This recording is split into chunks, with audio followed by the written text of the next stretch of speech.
अब मैं इस वीडियो में कक्षा 11वीं वाले विद्यार्थियों को आगे के टॉपिक को पढ़ाने वाला हूं। तो चलो देखते हैं। एग्जाम्पल नंबर 12वां बचा हुआ था, एग्जाम्पल नंबर 12वां से आगे पढ़ेंगे और इसी वीडियो में मैं प्रश्नावली को भी कंप्लीट कर दूंगा। तो अच्छे से देखना और समझना कि मैं क्या बताना चाहता हूँ आपको।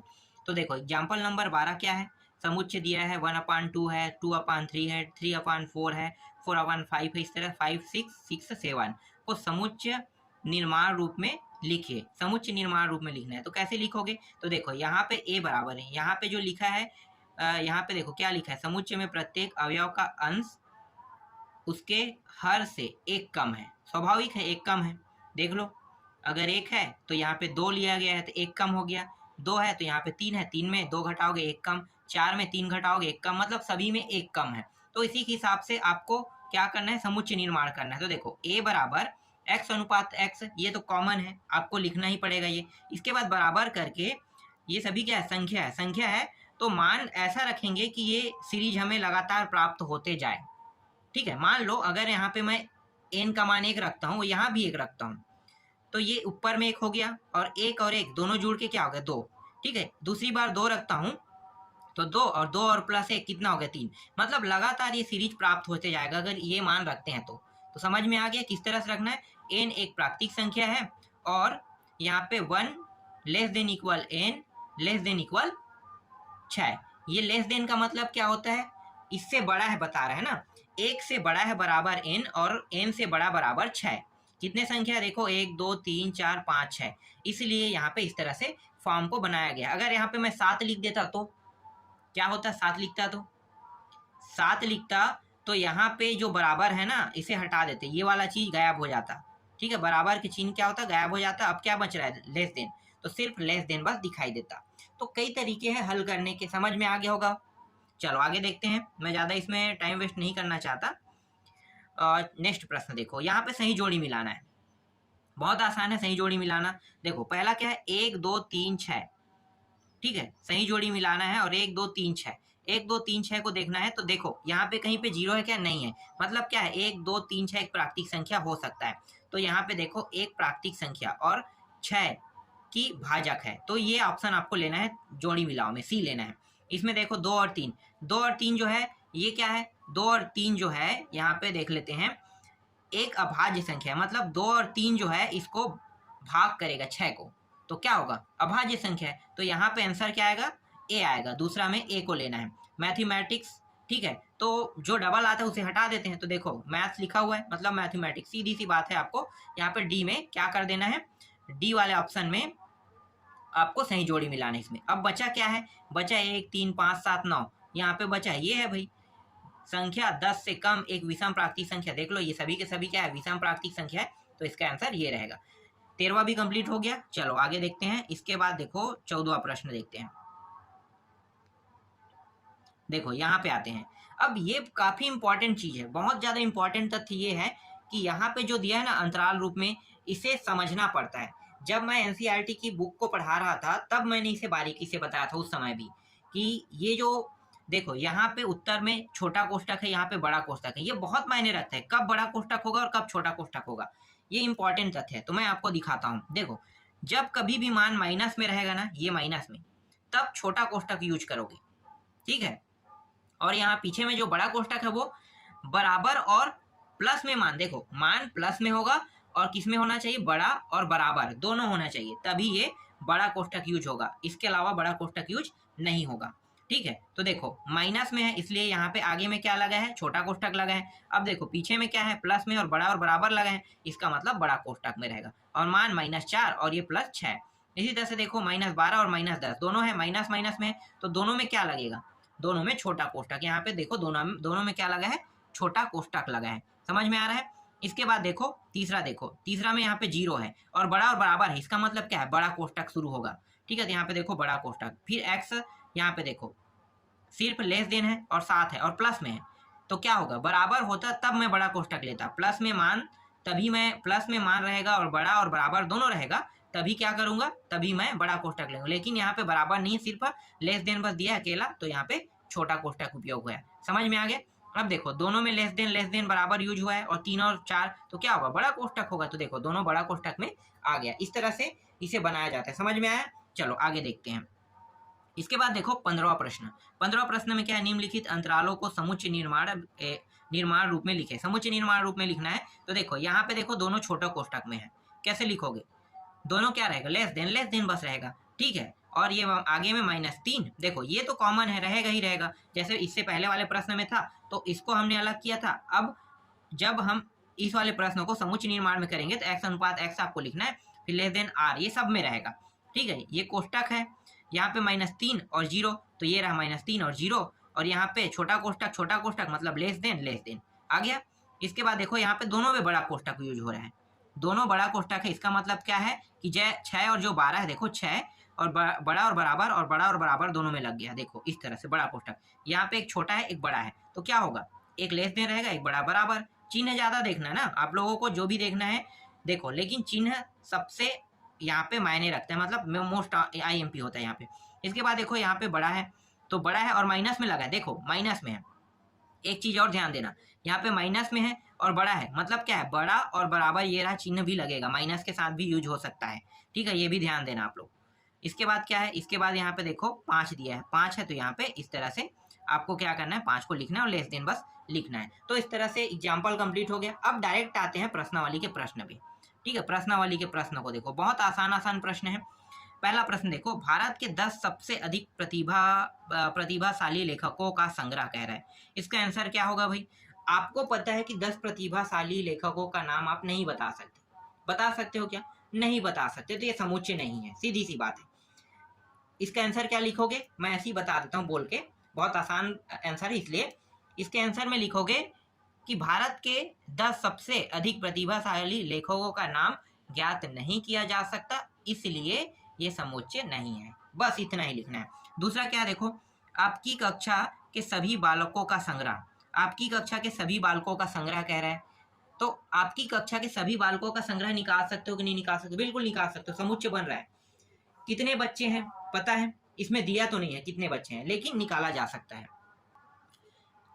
इसके बाद देखो नेक्स्ट प्रश्न, तीसरा में क्या दिया है, 200 से कम सभी प्राकृतिक संख्याओं का संग्रह, 200 से कम सभी प्राकृतिक संख्याओं को निकाला जा सकता है, ठीक है, निकाला जा सकता है, तो ये भी समुच्चय निर्माण करेगा, पता है, निकाल के भी बताना चाहता हूँ, आप बता सकते हो। सभी प्राकृतिक संख्या 1 से लेके 1 2 3 4 इस तरह से आप बारी बारी से लिखो, मैं आपको बताता हूँ कैसे लिखना है, 1 मिनट है ना। यहाँ पे देखो 1 लिखोगे, 2 लिखोगे, 3 लिखोगे, 4 लिखोगे, इस तरह से पूरा तो आप नहीं लिख सकते, तो डॉट डॉट डॉट करो, और 200 से कम कर रहा है तो 199, ठीक है, इस तरह से आप इसका आंसर बता सकते हो। समझ में आ गया, चलो आगे देखते हैं। इसके बाद देखो क्या कहा है, फिर कहा है यहाँ पे लेखक प्रेमचंद द्वारा लिखित उपन्यासों का संग्रह, बिल्कुल बता सकते हो, उपन्यासों का संग्रह, इसे निकाला जा सकता है। जो उपन्यास है उसका नाम आपको बताना है, तो आप एक बार सर्च कर लेना, गूगल में मिल जाएगा इसके उपन्यास का नाम लिख लेना, ठीक है। इसको मैंने बताया था आप लोगों को एनसीईआरटी की बुक में, तो एनसीईआरटी बुक वाले में लेखक बुकों का नाम मैंने बता दिया है, तो अगर वहां से अगर निकाले हो तो और अच्छी बात है, ठीक है। आगे देखते हैं।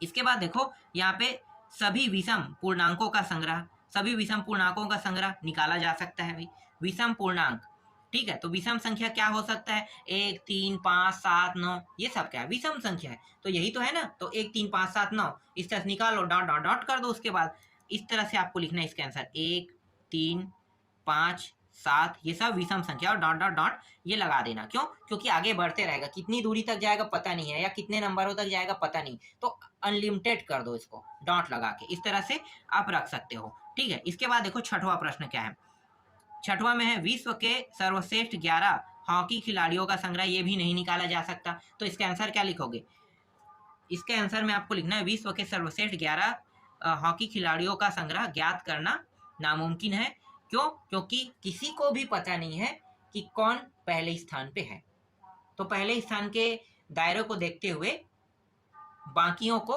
भी ज्ञात नहीं किया जा सकता, इसलिए ये समुच्चय नहीं है। इसके बाद देखो नेक्स्ट प्रश्न, सभी समपूर्णांकों का संग्रह, सभी समपूर्णांकों का संग्रह बताना है, तो समपूर्णांकों का संग्रह बता सकते हो, जैसे मैंने अभी बताया, देखो 2 4 6 8, ये सम संख्या है, और सभी के सभी क्या पूर्णांक, आगे बढ़ते रहेगा, अनलिमिटेड ये भी जाएगा, ठीक है। आगे देखो, इसके बाद 8वां प्रश्न में क्या कहा है, 100 से कम सभी प्राकृतिक संख्याओं का संग्रह, 100 से कम सभी प्राकृतिक संख्याओं का संग्रह, इसे भी निकाला जा सकता है। ठीक है, तो इसको भी निकाल लो। कुछ लोग यहाँ पे कह सकते हो कि यहाँ पे इसे नहीं निकाला जा सकता, निकाला जा सकता है। देखो 100 से कम सभी प्राकृतिक संख्याओं का संग्रह कह रहा है, तो इसको आप कैसे निकालोगे? प्राकृतिक संख्या 1 से शुरू होता है, 2 3 4, ठीक है, इस तरह से, और कहाँ तक जाएगा? 99 तक जाएगा, इस तरह से। तो इसका आंसर भी मिल गया आपको 8वां का। ठीक है, 8वां के बाद देखो नेक्स्ट क्या है, 9वां प्रश्न। इस अध्याय में आने वाले प्रश्नों का संग्रह, इसको भी निकाला जा सकता है। ये पहले से गिनती हो चुका है, ठीक है, पहले से गिनती हो चुका है, मतलब इसे निकाला जा सकता है। तो ये भी क्या है? समुच्चय निर्माण कर रहा है। समझ में आ गया? चलो आगे देखते हैं अब। इसके बाद मैं आपको दिखा देता हूं दूसरा प्रश्न। देखो दूसरा प्रश्न क्या है, ठीक है, दूसरा प्रश्न को देखते हैं। 1 मिनट, इसको कुछ अलग तरीके से मैं बताता हूँ, समझ में आ जाएगा आपको। ठीक है, चलो दूसरा प्रश्न में देखो क्या लिया है, ए दिया है 2 4 6 8, मतलब 2 का सभी गुणज है। ठीक है, 2 का गुणज है, तो यहाँ पे ए जो है ना 2 के साथ बिलोंग करता है, 4 के साथ, 6 8 10, मतलब सभी बिलोंग कर रहा है। जो जो संख्या दिया है, जो संख्या नहीं दिया है उसको साथ क्या लगाना आपको? बिलोंग नहीं करता है। मतलब दिया है उसके साथ इसको ये चिन्ह उपयोग करना है, और नहीं दिया है इसके साथ ये सिंबल उपयोग करना है। ठीक है, तो यहाँ पे देखो पहला प्रश्न क्या है, पहला प्रश्न है ए 5, यहाँ पे डॉट डॉट डॉट ए दिया है, क्या ये बिलोंग करता है? बताओ मुझे। बिलोंग नहीं करता है, क्यों? क्यों बिलोंग नहीं करता है? इसलिए बिलोंग नहीं करता है क्योंकि यहाँ पे कहीं पे भी 5 नहीं दिया है। समझ में आ गया? दूसरा देखो, दूसरा क्या है, 6 है और बिलोंग करता है, ए के साथ पूछ रहे हैं, बिल्कुल बिलोंग करता है भाई। देख लो यहाँ पे 6 है तो ए के साथ तो बिलोंग करेगा। ठीक है, ये समझ में आ गया। इसके बाद देखो तीसरा क्या है, तीसरा 10, 10 भी बिलोंग कर रहे हैं क्योंकि 10 भी दिया हुआ है। ठीक है, तो इसका आंसर ये रहेगा, बिलोंग कर रहा है। ठीक है, इन दोनों के बीच में आपको ये लेना है, 19 बिलोंग नहीं करता है, तो इसका आंसर क्या लोगे? नॉट बिलोंग, ये आ जाएगा। ठीक है, नॉट बिलोंग ये आ जाएगा। समझ में आ रहा है? चलो आगे देखते हैं। बहुत आसान प्रश्न है, जितने भी प्रश्न यहाँ पे दिए ना सब आसान। अब यहाँ पे देखो क्या दिया है तीसरा प्रश्न में, समीकरण x² + 5x + 6 = 0 को हल समुच्चय रोस्टर के संदर्भ में लिखे। समुच्चय रोस्टर के संदर्भ में लिखना है। बहुत आसान प्रश्न है ये भी। देखो इसका आंसर मैं निकाल के तो नहीं बताऊंगा, क्यों? क्योंकि गुणनखंड करने पर ही इसका आंसर आएगा, तो गुणनखंड आप लोग कर लो। लेकिन मैं यहाँ पे ये जरूर बता सकता हूँ शॉर्टकट तरीके से कि इसका आंसर कितना आएगा। देखो 3 × 2 अगर करूंगा तो 3 दूनी 6 होगा, 3 और 2 को जोड़ूंगा इतना होगा 5 होगा। मतलब मुझे पता चल गया कि 5 मतलब 3 और 2 आएगा। अब ये प्लस में रहेगा कि माइनस में? तो देखो ये सभी मान प्लस में है, तो क्या होगा जब सेकेंड साइड में जब भेजते हैं तो मान क्या हो जाते हैं? माइनस में, मतलब प्लस वाला मान उस साइड जाके माइनस में। तो यहाँ पे जो रोस्टर नियम निकलेगा ना, रोस्टर, वो किस में रहेगा? रोस्टर जो रहेगा दोनों मान माइनस में रहेगा, 2 और 3 माइनस में रहेगा। इस तरह से तीसरा का पहला यहाँ पे आंसर आ गया। ठीक है, गुणनखंड करोगे तो यही मान प्राप्त होगा, यहाँ पे माइनस में, सॉरी 3 भी माइनस में रहेगा। इसके बाद देखो अगला दिखाता हूँ मैं। 1 मिनट, कहाँ पे है? यहाँ पे उत्तर पे आ रहा था। ठीक है, यहाँ पे देखो दूसरा में क्या दिया है, समीकरण x² - 4x + 3 = 0 का हल समुच्चय रोस्टर रूप में लिखे। अब यहाँ पे देखो बीच में माइनस है और यहाँ पे प्लस है, तो मैं इसको कैसे दो हिस्सों में किस प्रकार से तोड़ सकता हूँ? 3 और 1, 3 × 1 करने पर कितना आएगा? 3 ही आएगा। तो ये माइनस में रहेगा 3 और माइनस में 1, दोनों मान अगर माइनस में है तो उस साइड जाके जब गुणनखंड करेंगे तो क्या हो जाएगा? प्लस में होगा। तो यहाँ पे 3 और 1 प्लस में आ गया। तो यहाँ पे जो दूसरा प्रश्न है इसका रोस्टर नियम बन रहा है 3 और 1 बन रहा है, और दोनों किस में रहेगा? प्लस में रहेगा। समझ में आ गया इसका आंसर? चलो आगे देखते हैं। इसके बाद चौथा देखो, निम्नलिखित समुच्चय को निर्माण रूप में व्यक्त कीजिए। समुच्चय को निर्माण रूप में, ये भी मैंने बता दिया, एग्जाम्पल में था। देखो यहाँ पे बार बार ना प्रश्न दोहराया जा रहा है, जबकि एनसीईआरटी में बार बार ना प्रश्नों को दोहराते नहीं है। और आपका बुक जो है, मैं पहले ही कह चुका हूँ कि अगर आप एनसीईआरटी के बुक रखे हो तो एनसीईआरटी को ही पढ़ना है आपको, क्योंकि वहीं से प्रश्न बनेगा। यहाँ से भी बनेगा लेकिन वहां से भी बनेगा, और ये भी एनसीईआरटी पैटर्न में है। कुछ अपने हिसाब से सरल करने के लिए इन लोगों ने कुछ एक्स्ट्रा पॉइंट जोड़ा है, बस सरल बनाने के लिए। बाकी सब जितना भी है वो पूरा एनसीईआरटी में आपको देखने को मिलेगा। सभी प्रश्न एनसीईआरटी में देखने को मिलेगा। तो यहाँ पे देखो चौथा का पहला देख लेते हैं। चौथा का पहला को क्या करना है? समुच्चय निर्माण में लिखना है। तो समुच्चय निर्माण करते हो तो आपको पता है कि x अनुपात x सबसे पहले आप लिखोगे।